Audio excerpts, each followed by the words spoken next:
This is Wallenda. He's 25 years old. He ran in the Kentucky Derby. In fact, I think that day he was like 4-1 or something. He was one of the horses they thought might win.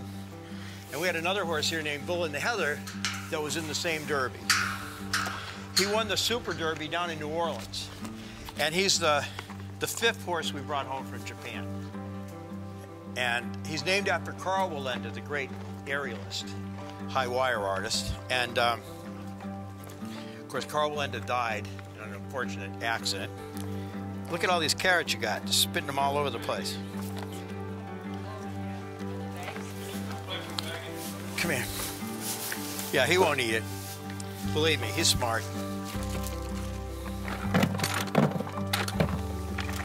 Anyway, Campbell, who runs Dogwood Stables, helped us get him home from Japan.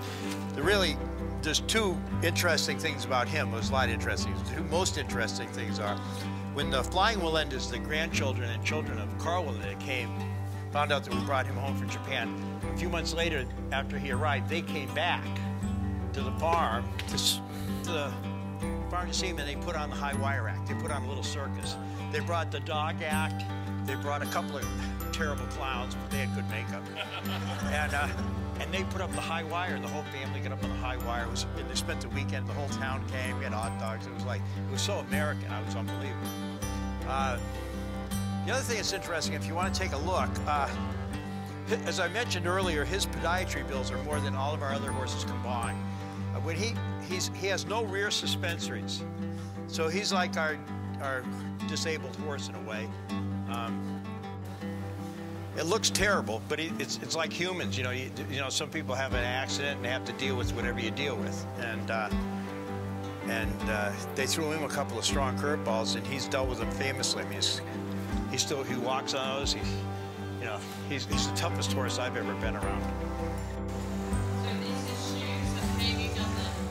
This is the shoe history. It started with this one, then they moved to this one, and now he's got one that's like a rocking chair, like this, so he can shift the weight and everything. So as his problem has evolved, we've been very, very fortunate with the kind of medical acumen that we have visiting this farm, because I'm telling you, they just do a fabulous job on him, and they come every week and make whatever adjustments they have to make.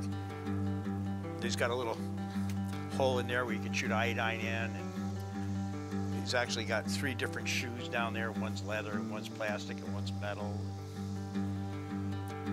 And as I say, he's really tough. You can see he puts weight on it. It's all because they designed that shoe. So the other thing is, a lot of people think because these horses haven't gone on to second careers that they're somehow just pasture ornaments, which is an expression that drives me out of my mind. There's something more than ornaments. That statue over there is an ornament. That's a pasture ornament. We haven't even begun to scratch the surface on what these older horses can teach us.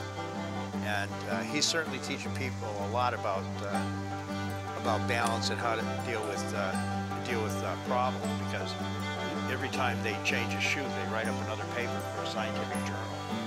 And so every one of these horses has a lot to teach us, and they're far more than ornaments. So I think of this as their second career, being retired, having people come visit them and dote on them.